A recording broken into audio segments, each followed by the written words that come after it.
Hola, ¿qué tal? Mi nombre es Catherine Gómez Marte y pertenezco al grupo número 3. Vamos a estar hablando acerca de la prehistoria y el estigma social. Cabe recordar que la República Dominicana estuvo bajo el yugo haitiano durante un periodo de tiempo. No fue hasta el 1844 cuando un grupo de hombres decidieron independizar la isla. El cruce interracial desde el período colonial ha sido tan común que el sociólogo Robert Park afirma que casi puede decirse que una nueva raza existe en esta nación. La ideología oficial invoca que cualquier persona, independientemente de sus características étnicas, tiene iguales oportunidades de ascender en la estructura de clases. La invalidez de esta información permanece implícitamente aceptada hasta la década de 1970, cuando una nueva corte de historiadores y científicos sociales se involucran en la investigación de las relaciones raciales y su historia en el país. Estos investigadores presentan un panorama muy diferente a las relaciones raciales, que choca con las perspectivas tradicionales. Refiriéndose específicamente al problema racial, encontramos que Franklin Franco sostiene que este país ha estado dirigido por un grupo que ha vivido obsesionado en negar su propia realidad y que esta tendencia puede ser trazada como herencia de la sociedad colonial. El historiador haitiano Jean Prince Mars propone que los dominicanos somos un grupo que siempre ha creído que son blancos españoles de pura sangre. Como tal se imaginan o nos imaginamos pertenecer a la raza conquistadora que sometió al planeta a su dominio. Esta noción no es difícil de sustentar documentalmente, por lo menos a nivel de la clase dominante, ya que Joaquín Balaguer afirma también que el problema racial en la República Dominicana es el racismo, porque supuestamente de él depende la existencia de la nacionalidad que se encuentre en lucha con otra raza más abundante por más de un siglo. Los estudios correlacionados sobre la raza y la estructura de clases en la República Dominicana no existen. Los censos de población ignoran la variable racial, en contraste con la clasificación estadounidense de blancos y no blancos, y la tendencia en el país es dividir la población, por ejemplo, como negros, no negros y así sucesivamente. Los negros, por ejemplo, parecen ser definidos como descendientes puros o casi puros de los africanos. En la otra categoría, entre los blancos, todas las matices de mestizos, mulatos y los existentes indios, todos ellos sociológicamente blancos. Para muestra de ejemplo, se realizó una pequeña muestra de 20 niños dominicanos de clase baja entre las edades de 10 años en una escuela pública en la ciudad de Nueva York para el año de 1973. Se le pide que hagan por escrito una descripción de qué es un haitiano para estos niños. Evidentemente, como sabemos, sinceramente van a dibujar lo que es lo que ellos creen. En esta descripción, estos niños reflejaron el antihaitianismo y probablemente el racismo, perdón. Alguna de las descripciones que dieron los niños fue que eran morenos negros, que eran feos, que comen gentes y son horribles, que eran asquerosos, que eran negros como un carbón, que no se bañan, que hay haitianos que son malos, algunos decían, pero que tal vez el 90% de los otros eran malos, que en Haití es un país de brujos, entre otras cosas, como que comían animales y algunas cosas más. Esta imagen que tienen estos niños dominicanos nos muestran o nos da una perspectiva de sus mentes de que parece ser bastante coherente. O sea, que las creencias racistas están claramente presentes en cada uno de ellos. Los haitianos para ellos son negros, son malos, son feos y solo los niños de ellos reportan haber conocido a algún haitiano y ambos dijeron que no eran buenos, pero que eran feos. Los niños perciben a los haitianos como personas como nosotras en algunas ocasiones. Hablando de este ejemplo, más aún me resulta más interesante como los estereotipos en sí, ya que ninguno de estos niños es clasificado como blanco, sino que 7 de ellos son clasificados como negros y 13 como mulazos y mestizos. ¿Es cuánto? Hola, mi nombre es Angelina García y dándole continuidad al tema que inició mi compañero, los haitianos son tratados como subhumanos porque son pensados como tales. La ideología prescribe que esa es su condición natural porque ellos son negros. La política de apartheid impuesta por el orden social implica que tienen temor a la contaminación por el simple hecho de pegarse o juntarse con los haitianos. Pocos psicólogos se dejan tentar por los viajes de investigación, aunque hay algunos autores que están conscientes de la fecundidad del método. Lo importante que es confirmar y verificar los hechos que ya han pasado. En esta sesión nosotros vamos a ver un bosquejo tentativo de lo que es la historia dominicana, en el cual vamos a traer problemas de las investigaciones para realizar hipótesis.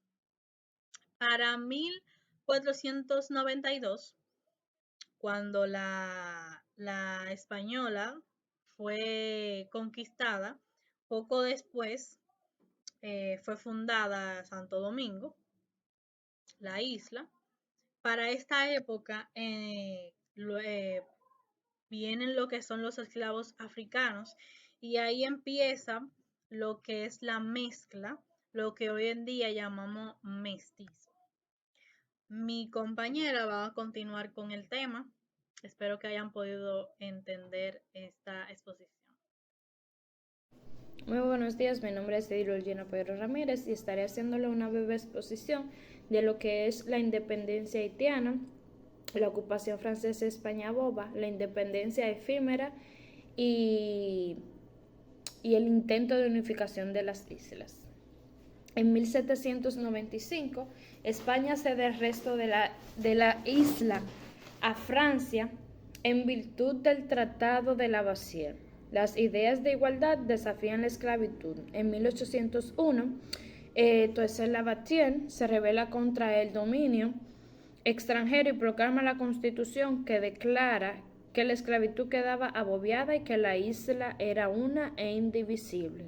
Napoleón Bonaparte reacciona a este movimiento enviando 16,000 soldados para someter a Louverture y restaurar el orden anterior. La ocupación haitiana y España boba. En 1802, tropas francesas alojadas de Haití ocupan la parte occidental de la isla. La lucha de poder entre mulatos y negros en Haití aleja su atención de la parte occidental. En 1805 hasta 1822, en Haití se forman dos repúblicas, la del norte y la del sur, la del norte que está dirigida por Christopher y la del sur que está dirigida por Alexandre Petit. En 1819, tropas de criollos de la parte occidental se baten contra los franceses y declaran la colonia como posesión de España nuevamente. La esclavitud es mantenida. El regreso a la metrópolis española fue visto con diferencia y esto en Santo Domingo Este, el periodo fue llamado a la España boba. La independencia efímera, el intento de unificaciones de las islas. La colonia española se encuentra en situaciones precarias. En 1822, José Núñez de Cáceres proclama la separación de Haití española. El nuevo estado sería parte de la gran Federación Colombiana. Aparentemente, esta medida se toma sin contar con el apoyo popular. Algunas opiniones de Núñez de Cáceres y sus seguidores, teniendo la unificación de la isla, buscan la protección de los independentistas sudamericanos para evitar el dominio haitiano. Las autoridades españolas capitulan dejando el territorio occidental en manos de Núñez de Cáceres. Parece importante determinar cuál era la corriente de opiniones predominantes en ese momento. Balaguer en el 1956 afirma que los dominicanos más educados abandonaron el país para encontrar refugio en territorios extranjeros. La ocupación haitiana duró 22 años. El motivo principal para el resentimiento parece ser más que la ocupación por parte de los haitianos en sí. La orientación política de Boyer, que niega a los dominicanos la participación efectiva en las esferas del poder. La Constitución haitiana en el 1816, que discrimina a los blancos, no es compatible con la realidad interracial dominicana. A los dominicanos blancos se les niega tanto la ciudad como la propiedad de la tierra. Es cuanto. Mi nombre es Juan Martínez y les voy a estar haciendo exposición de los temas independencia dominicana, la guerra dominico-haitiana y la anexión a España y la guerra restauradora. La independencia dominicana separatista, con Juan Pablo Duarte a la cabeza, acelera los preparativos para la separación de Haití. En 1844 es fundada la República Dominicana como nación independiente y las autoridades haitianas capitulan sin derramamiento de sangre las leyes fundamentales de este Estado, asegurando la libertad de los ciudadanos y aboliendo para siempre la esclavitud. La guerra dominico-haitiana, durante 11 años el liderato haitiano dirige 4 campañas militares contra la República Dominicana. Para los dominicanos, esta debe haber sido una suerte de guerra santa, que sirve para fortalecer los vínculos dentro de la población. La resistencia contra el ejército haitiano es dirigida por la pequeña burguesía, compuesta principalmente por terratenientes. Para las masas haitianas, la guerra es completamente impopular y la tasa de deserción de las tropas en las campañas es tan alta que el ejército haitiano se convierte en la sombra de lo que fue. La anexión a España. En 1861, el general Santana anuncia como un hecho cumplido que el territorio dominicano ha sido anexado a España. En 1863 estalla la guerra restauradora por la soberanía del país. Los generales Cabral y Luperón dirigen las guerrillas dominicanas y las tropas españolas abandonan la isla en su totalidad. Gracias. Muy buenas tardes, mi nombre es Mary Hernández. Yo estaré hablando sobre la intervención estadounidense, la dictadura de Rafael Leónidas Trujillo. El gobierno de los Estados Unidos interviene en ambos países haciéndose cargo de sus fronteras. Mediante este periodo efectúa el primer intento de control de la inmigración haitiana mediante la Orden Ejecutiva 372 de 1919. El gobernador Thomas Snow prohíbe en la República Dominicana la inmigración de trabajadores de cualquier raza que no sea caucásica, excepto en los puertos y los puestos fronterizos. A los trabajadores no caucásicos se les daba 4 meses para poseer su permiso de estadía en el país, distinción que no aplicaba para algunos trabajadores discriminados que tenían que poseer $50 para ser admitido al país. En 1924 la intervención directa termina En 1929 se firma un contrato fronterizo definitivo entre las partes, el cual radica en el 1935. La dictadura de Rafael Leónidas Trujillo dura 31 años, desde el 1930 al 1961. Esta figura es probablemente el caso más interesante de autoodio racial, cuya descendencia haitiana es establecida. Es rechazado por la élite racial dominicana.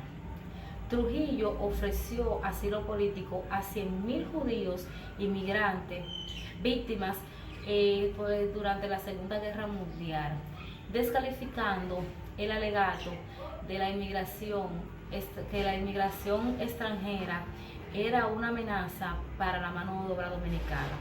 En 1937, en un encuentro político, Trujillo declara que los haitianos constituyen una amenaza para los dominicanos y que aquellos deberían ser reprimidos. El ejército y parte del pueblo dominicano se unen y participan en una cacería humana en el cual 15.000 haitianos fueron asesinados por armas blancas en 3 días en 50 localidades del territorio nacional. La versión oficial sostenía que las bandas haitianas estaban robando ganado. Este episodio fue manipulado por Trujillo y pagó $75.000 al gobierno haitiano para crear 3 colonias agrícolas en la frontera de Haití. En 1961, la tiranía directa termina absolutamente por la muerte de Trujillo. En 1963, el Juan Bosch fue electo presidente de la República Dominicana. En el mismo año acusa al dictador Francois Duvalier de Haití en apoyar el intento trujillista para derrocar su gobierno, por lo cual moviliza a las Fuerzas Armadas hacia la frontera. Un golpe de Estado termina con la presidencia de Juan Bosch el mismo año. 2 años más tarde se produjo la Guerra Civil del 1965. Después de finalizada la guerra, Joaquín Balaguer en 1966 cierra tránsito a través de la frontera desde entonces hasta el 1974. Han ocurrido determinadas relaciones diplomáticas y algunas que otros intercambios culturales. Aunque la situación de explotación a los inmigrantes haitianos en la República Dominicana no han cambiado.